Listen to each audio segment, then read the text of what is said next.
today on Soul Work for Moms. Today's episode is the first episode of 2017.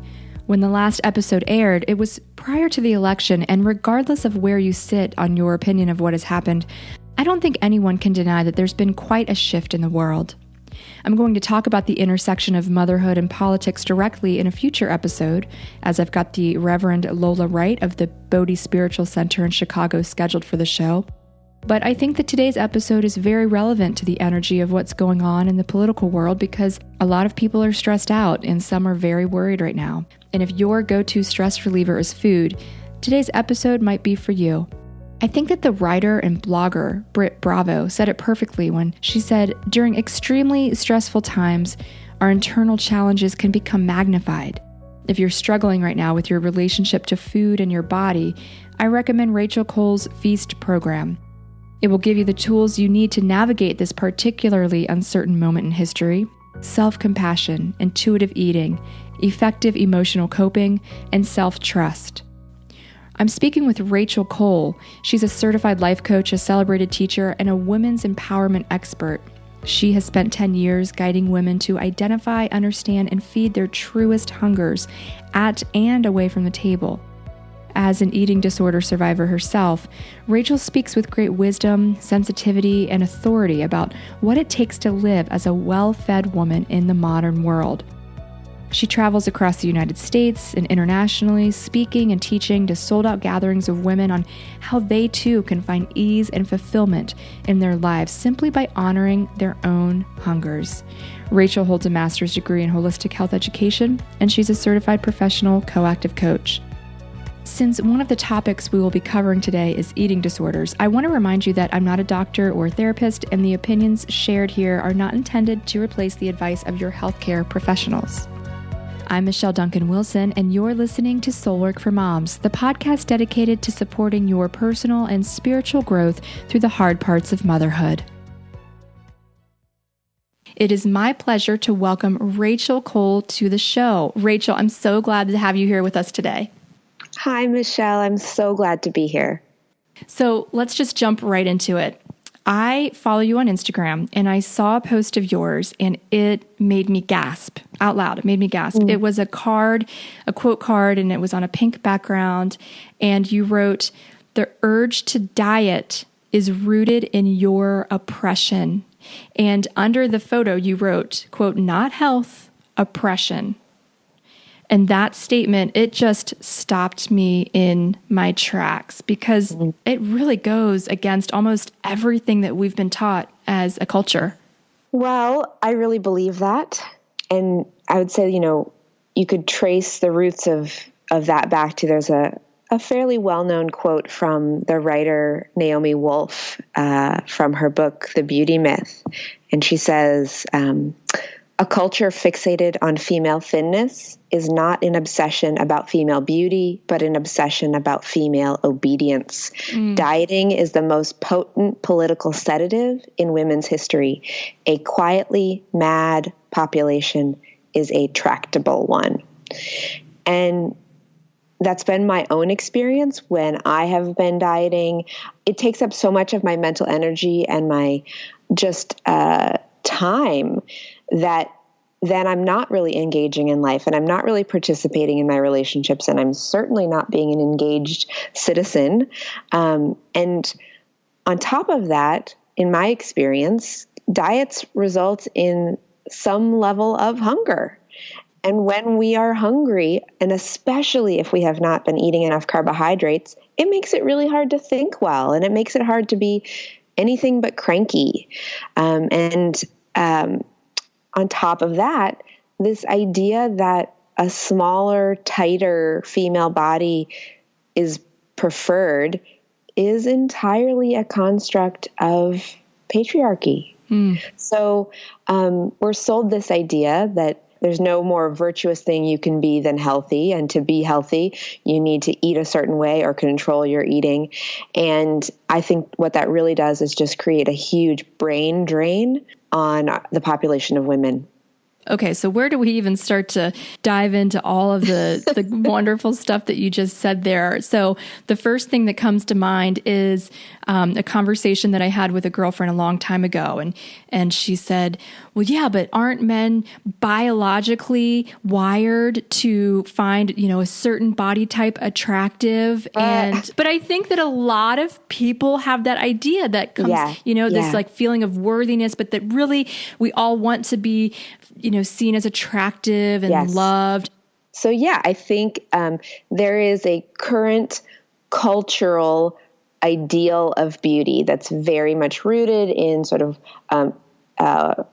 European beauty ideals, Caucasian skin, yada, yada, yada, yada, yada. But what I would argue is that what I would say men and women find attractive across the board is somebody who is comfortable in their skin. And that comes in every shape and size. And what is really not attractive is someone who's really uncomfortable in their skin. And unfortunately, our obsession with females' bodies and females' beauty in a really narrow definition of that creates a sort of epidemic of women who are uncomfortable in their skin. I think once you turn off the television and put away the Us Weekly magazine, you find that real men are attracted to a whole range of female forms, and ultimately what makes a rich relationship, because everyone's body changes and ages, is comfort in your own skin. Mm-hmm. And we tend to attract people or find ourselves in relationships with people who treat us at the same level of respect and kindness that we treat ourselves. And so if you find yourself in a relationship with someone who's very judgmental and critical of your body, my sense is that's simply a reflection of your relationship with your body. And you would not find yourself in that relationship if you did not also feel that way. And so loving and accepting and embracing your very real, human, imperfect, womanly body generally leads to attracting a partner, or we teach our partners, how to treat our bodies based on how we treat them. And I'm having this feeling right now that I also want to say that I'm not trying to promote that we're just trying to attract men. And certainly this, I'm just going after these like super big pieces of culture here. And I also just wanted to point out the hashtags that you used. I mean, it's like if I could fall in love with someone from one Instagram post, this was it. The hashtags were riots, not diets, HAES, which I had to look up. I didn't even know, which stands for health at every size. F your beauty standards, no dieting, and intuitive eating. So we are not going to go into all of those, but talk to me about the health at every size movement. Yeah. So health at every size is a paradigm based on this idea that, body weight and body size isn't really a determinant of health. And I know that that's a controversial thing to say because we've been sort of sold that. A lot of money has gone into selling us on that idea. But what we find is that physical health is really available. Well, first of all, physical health is not the only measure of health. So we have emotional health and mental health, but our health is not a result necessarily of our body size. It's a result of our genetics. It's a result of our lifestyle. It's a result of our socioeconomic status. It's a result of how much oppression we face in our lives. So there's all these different factors. And studies have shown now that women can achieve health without losing any weight. And women can lose weight without achieving any greater health. And so from that, you work on a principle of teaching women to be well-fed, of being a well-fed woman. So what does that mean to you? Well, I sort of say a well-fed woman consumes what she's hungry for and becomes more alive, and hungry women are consumed by what they hunger for and find their light dimmed. So at its most basic, a well-fed woman trusts her hungers are wise and they're pointing her in the right direction, whether that hunger is for more affection or for a hamburger or for a different line of work or for a nap, or she has an essential trust with her hungers and that they are leading her towards what is most needed now for her. And that when we commit to this path and we are sort of consistently fed, and granted, what we're hungry for isn't always immediately available, but when we're committed to this path, we sort of average out with more of what we're hungry for being fed. There is an aliveness and there's an ease that is missing when we are hungry and we are investing our energy in denying our hungers, telling ourselves, I don't really need that, or I don't deserve that, or that would be asking for too much, or if I eat that, then I'm, going to gain weight, or I'm bad, or whatever. So to be a well-fed woman is to feed yourself so that you are available to life. Very similar to the mindset of like the abundance versus scarcity, right? Yeah. Do you see that there's a connection between the hungers away from the table and the hungers that drive these unhealthy relationships with food? 100%.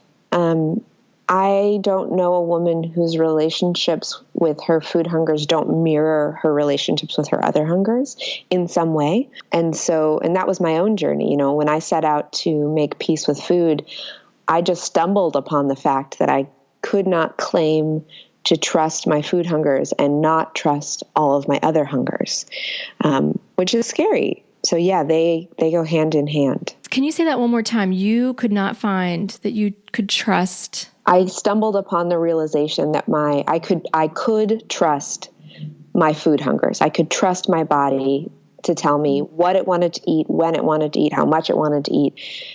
And that along that journey, I realized I couldn't hold that separate from all of my other hungers. So I couldn't say that I trust what you want to have for dinner, but I don't trust this longing you're feeling for play or creativity or spiritual meaning. I had to sort of agree that I was going to trust my hungers, period. I saw a quote of yours that said, women trusting themselves and their bodies is a lot of industry's worst nightmares. Mm-hmm. And also the give yourself what you need to be well. We need to fight for what's right. And this is just right in line with Soul Work for Moms philosophy, because as mothers, I believe that we do have a unique capacity to change the world because we are raising citizens of the world. And so if we need to work through stuff that's holding us back, that is actually not only good for us, but it's good for our children. It's good for the world. You see this as a true form of activism. Would you say that's true? 100%. 100%. I mean, think about how many industries would collapse if women stopped feeling insecure about how they looked or their weight. If women stopped pursuing weight loss, if women stopped trying to hide or minimize parts of their body. I mean, billions of dollars would go up in smoke. And also advertising agencies would sort of be scratching their heads trying to figure out how to sell to us without preying on insecurities that are no longer there. We can affect a lot by making peace and accepting ourselves and sort of seeing through the money-making machine that is set up based on our insecurities. But then, like what you said, there's just so much work to be done in this world, and it's really hard to do it at the same time that you're counting calories. And that energy that you're talking about that's consumed for a lot of women that I speak to, it's from the moment you wake up. What am I going to eat for breakfast? How many calories did I have yesterday? Am I doing good? Am I doing bad? All day long, and enough. Yeah. Right? Just not doing that anymore. And ultimately, just thinking about that, what that really erodes is human connection. It's really hard to be connected to people when we are caught in that storm. And ultimately, it's connection to people that feeds us, not fitting into that pair of jeans or we're talking about intuitive eating, right? We're talking about listening to what our body is saying. Okay, I'm hungry. Walk us through what that looks like. Are we saying you're paying attention to what you're hungry, like when you're hungry, and then you're paying attention to what it is that you actually want to eat and not following some sort of system for how you're supposed to be eating? Right. So let me step back and say that, a good way to tell whether you're on a diet is to ask yourself whether or not you can mess it up. So if the way that you are trying to eat or are eating is mess upable, that's a diet. And most women, because it's so normalized in our culture, their relationship to food has some level of restriction or shame or overconsumption. And restriction and overconsumption are two sides of the same coin. One leads to the other. They are natural reactions to each other. And because we have these sort of histories of eating in this disconnected way, it takes time to become an intuitive eater, which all of us were at one point in our lives. And, I'm sure many of the moms listening can think about their young children who are still very much intuitive eaters, who know exactly what they want to eat, what they don't want to eat, when they want to eat, and it's no big deal. They don't feel bad about it. So this is really a process of returning to that, and that is available to everybody, no matter how long they have had a chaotic relationship with food. And yes, so that process comes with removing the rules. So there's no more bad foods, there's no more good foods, there's no more bad times to eat, there's no more bad quantities of food to eat. In time, in coming back to the body, we find that the body guides us just fine. We never, ever needed to intervene to put some kind of rule. We hear a lot of people at the beginning of this process will say, well, if I don't have any limits, then I'm just going to eat till the cows come home. I'm going to be the size of a house. Right. I don't, and that's almost 100% of people fear that. I feared that. And that is not what happens. It's just not. But for some people that maybe maybe their doctor has said like, hey, look, you are 75 pounds overweight. And this, and what about the people that are saying like, yeah, but how did I get there then? I was eating too much. Is that the other side of the coin of restriction, that an unhealthy relationship of not listening to body cues? Or so there's a couple things there. I would say that doctor is probably not up on the latest paradigm in science.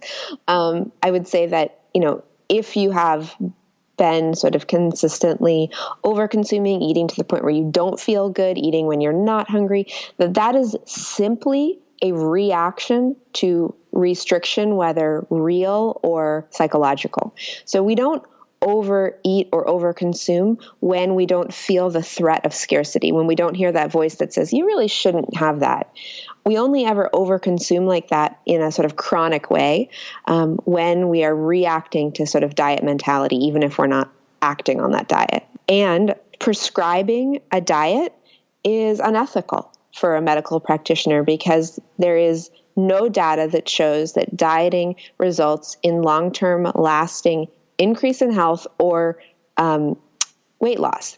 Diets often will result in a short-term drop in weight and a long-term increase in weight. That is what happens. That's how they work. And of course, they sell it on the idea that if you find yourself gaining weight, then you have somehow failed the diet instead of the diet failing you. So diets don't work. So even if you find yourself weighing, this is like, sorry, bad news to deliver here. Diets don't work. So it doesn't matter whether a doctor tells you to do it or not. That's not what's going to result in increased health, increased ease in your skin, or weight stability. Whether you're vegetarian, vegan, paleo, keto, Whole30, all of these are so popular right now. Is there a way to follow an eating plan like that, one of those that's not rooted in oppression, or it's just anytime, like you said, you can mess it up, then it's a diet? Yes. I would say that people can choose to, I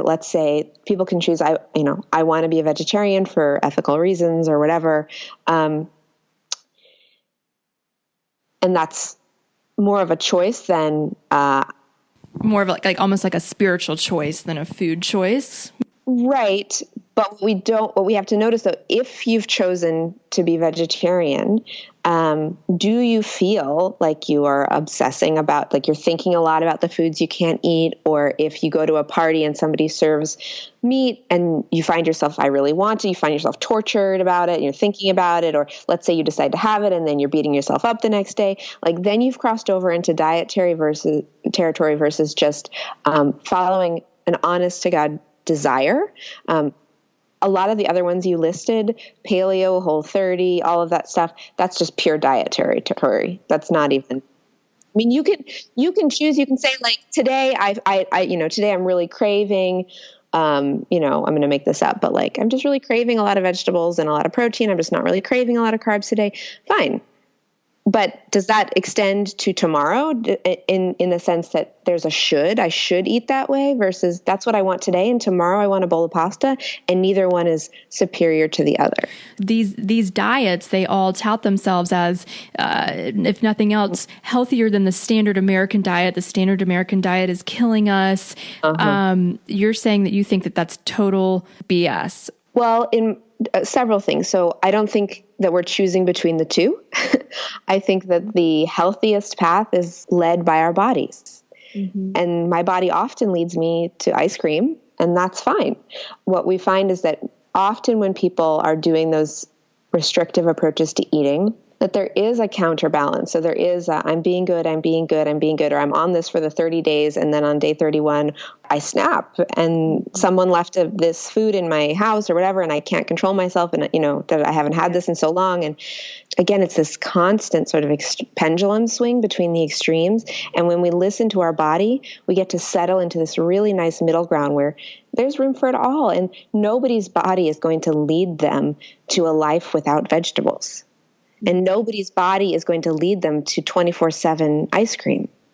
And what about then addictions, like to sugar? I'm not trying to give you a hard time. I'm saying devil's advocate. I get it. So addictions like sugar, I hear a lot of women thinking right now, like, I like to eat, like you said, my body leads me to ice cream a lot. And for the moms that are like, and my body leads me to ice cream and brownies and, all just one after the other.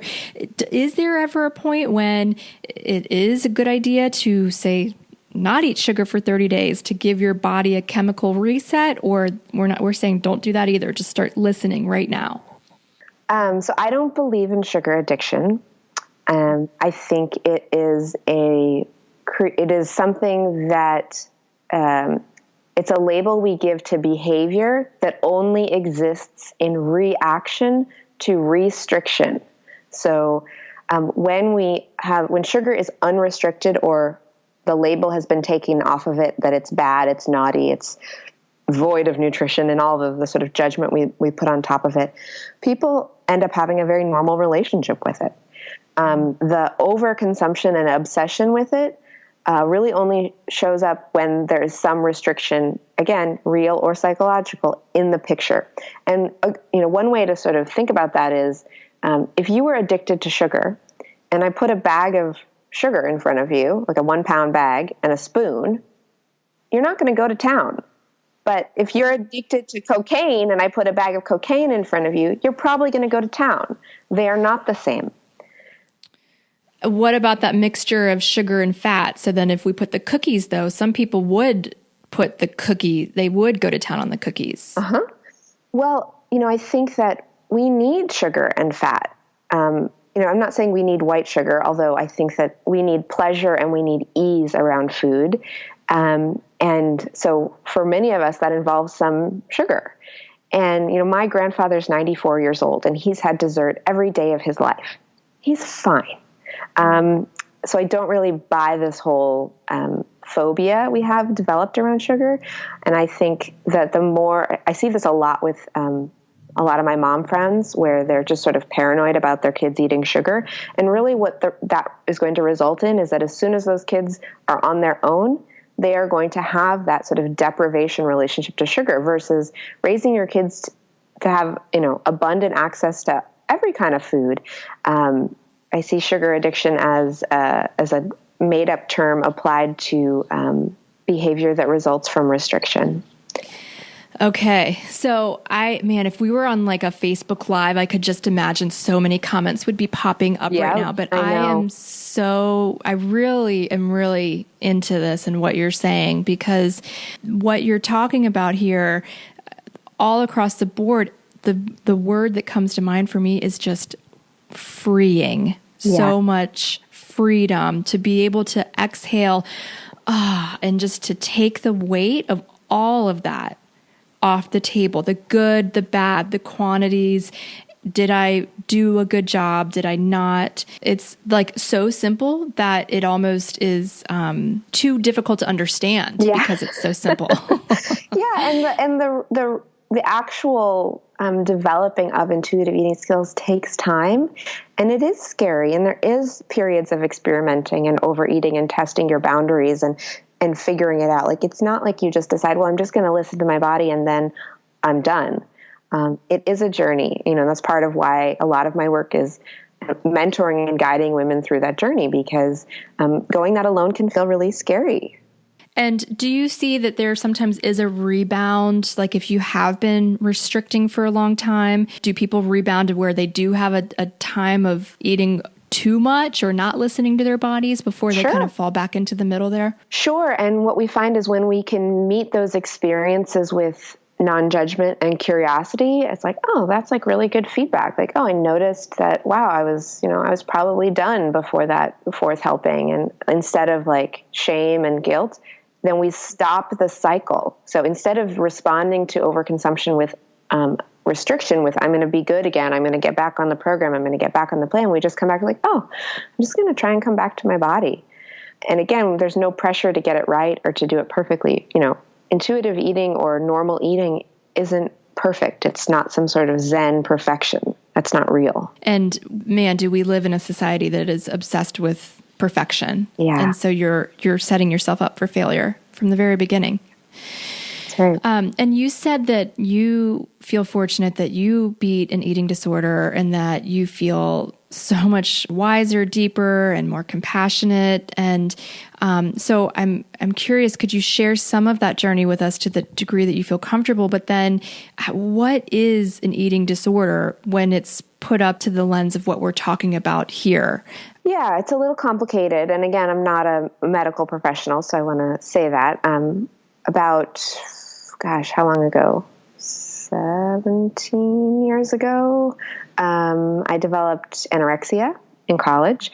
And I use that term, but this is a really good sort of distinction moment here, where the DSM, which is the manual that helps medical practitioners diagnose psychological disorders, in order to be diagnosed with anorexia, you have to have these sort of 7 markers, one of which is the development of this really sort of fine hair on your body. And I didn't have that. I had like all the other ones, but not that. So technically I wasn't anorexic.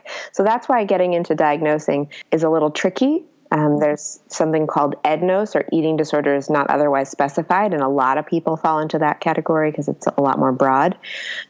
So I would, say to anybody who's wondering, if you're wondering if you have an eating disorder, go talk to somebody. And if your relationship with food is negatively impacting your life, go talk to somebody. If you notice that you're not able to show up in your relationships or your work or with your kids in the way that you want to because of your relationship with food or exercise, that's a good time to go talk to somebody. The National Eating Disorder Association has a little online screening test you can take. But again, I would trust your own intuition, and just to be aware that disordered eating can often be sort of falsely labeled as just eating healthy. So we can hide a lot of disorder behind, oh, well, I'm just eating healthy. I'm just doing Whole30. And we need to sort of keep a keen eye out for rigidity and secrecy and shame and guilt and obsession. So those are some of the hallmarks. How did you finally come to this place of, oh, wait, I can trust my body? I know that that's a long journey, and I'm sure there were lots of ups and downs that, like you said, but was there anything that for you that finally just clicked that you were like, oh, wait, I can trust my body? Well, I didn't set out to have an eating disorder. I set out to be healthy, in quotation marks, there's a serious decrease in anxiety when one feels in control of their body. And so a lot of women use food and exercise as a way of controlling anxiety. And that's very much what I was doing unbeknownst to me. About 6 months into my behaviors, a lot of people in my life were concerned, and I wanted to quell their concerns. I didn't think they had any founding. And so I went to a doctor to get a doctor's note to say that I was fine and I was just being healthy. And much to my surprise, I wasn't fine. And that was a huge shock to me because, I'm a feminist, and I just thought, feminists don't get eating disorders, and only, blonde cheerleaders in Texas get eating disorders. Mm-hmm. And I had all this stereotypes I had to bust through. And so when I realized that I had an eating disorder, it's not like the behaviors disappeared, because they were serving a real purpose in my life. And I just set out to understand how this had happened and what was happening. And I devoured information. I just read every memoir, every clinical manual, every book on feminism and body image and eating disorders and spirituality. And I just was really trying to unravel this knot. And through that, I think I intellectually was able to sign on for health at every size, and that intuitive eating is ultimately the only way that works for peace and ease and freedom. Getting my behaviors to match took a little bit longer, and ultimately, to be somewhat graphic, I got to the point where I was down to only eating carrots, and I went to the bathroom in my college dorm, and I defecated basically undigested carrots.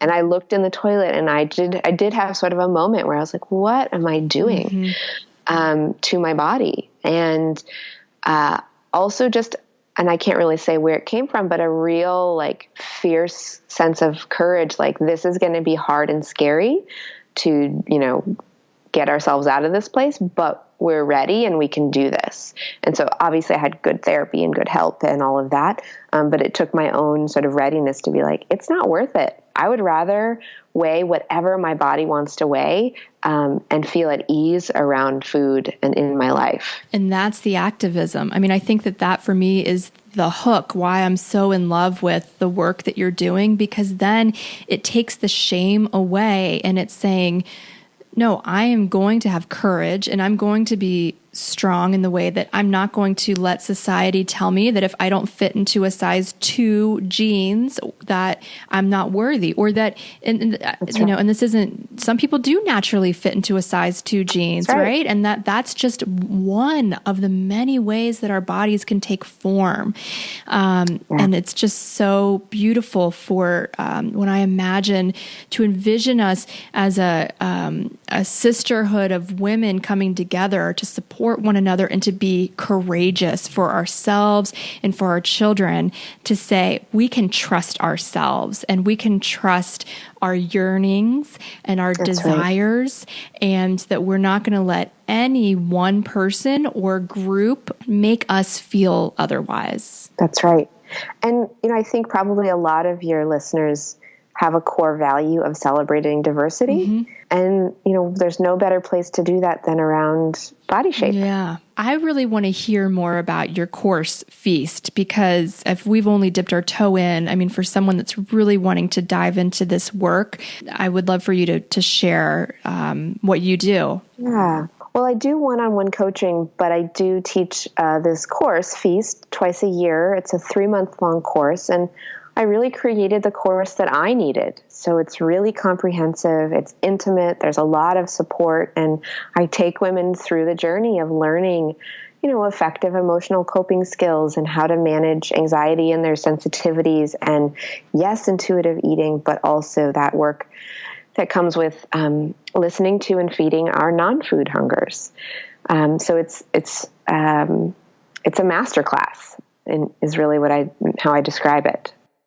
And so at the time of this recording, you will have just started the spring session of Feast. So it will be available again this fall for women that aren't sure if they are ready to commit to that either time or financial investment piece yet, what in the meantime should they be doing? Could they think about coaching with you or? Yeah, well, at the very basic level, if anything in this conversation has sort of piqued their curiosity, I really recommend ordering the book Intuitive Eating on Amazon. I didn't write it, but it is sort of the Bible. I am in the coming month or so going to start offering a self-study version of my course.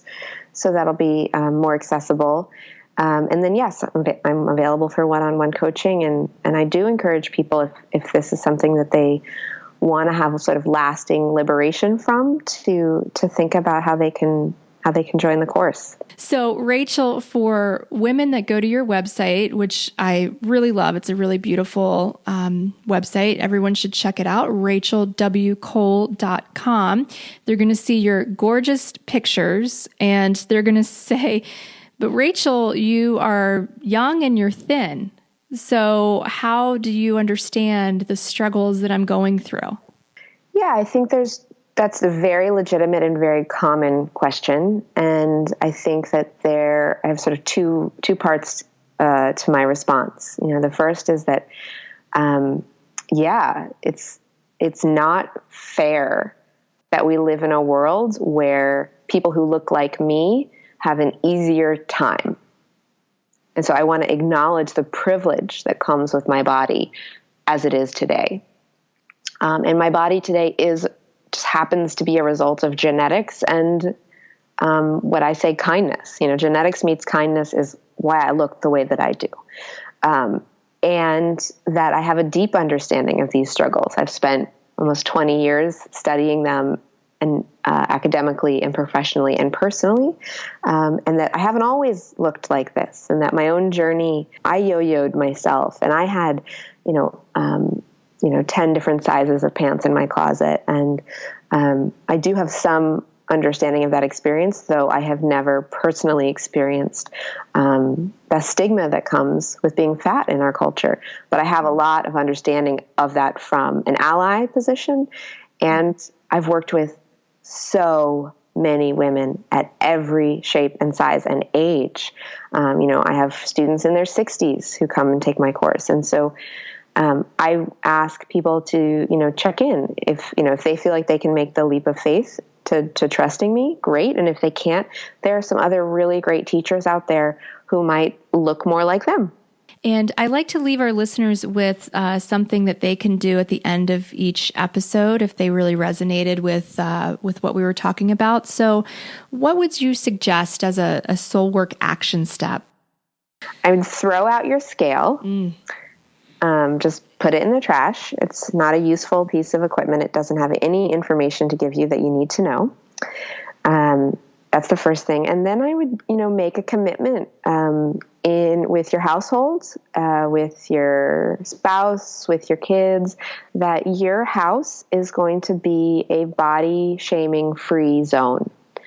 To really decide that within the walls of our home, we don't shame bodies, we don't criticize bodies. And really that goes for how your listeners talk about their own bodies in front of their kids. Beautiful. Rachel, what is one thing that you want all mothers to know? I think that how they treat themselves matters the most, especially when it comes to food and body, that kids learn not so much on what they're told, but what they see. And so, I think that's what I would want moms to know, that it's imperative that they learn to role model trust in their body and ease and joy around food and kindness and compassion towards themselves and a celebration of their changing body. Beautiful.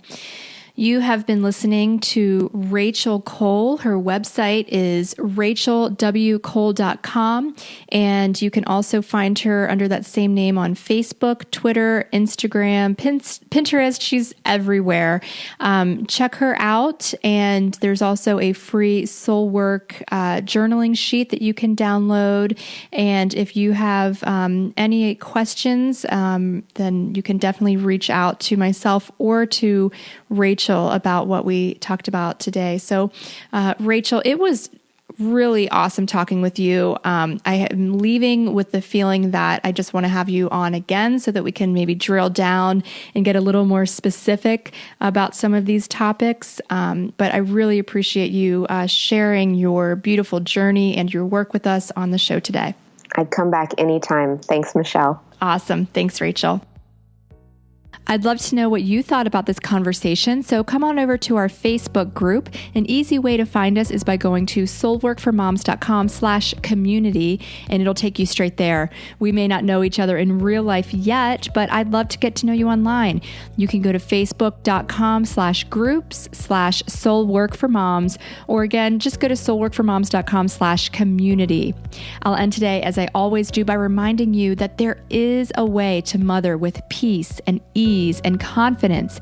And when you heal your own wounds, you are changing the world, because not only do you minimize the suffering that's in your own life, but you create more peace for your children and for the world. And that is evolution through mothering. Thanks so much for listening, and I'll see you next time when I chat with the Reverend Lola Wright of Bodhi Spiritual Center in Chicago about mothering, spirituality, and the intersection with politics. Have a great one.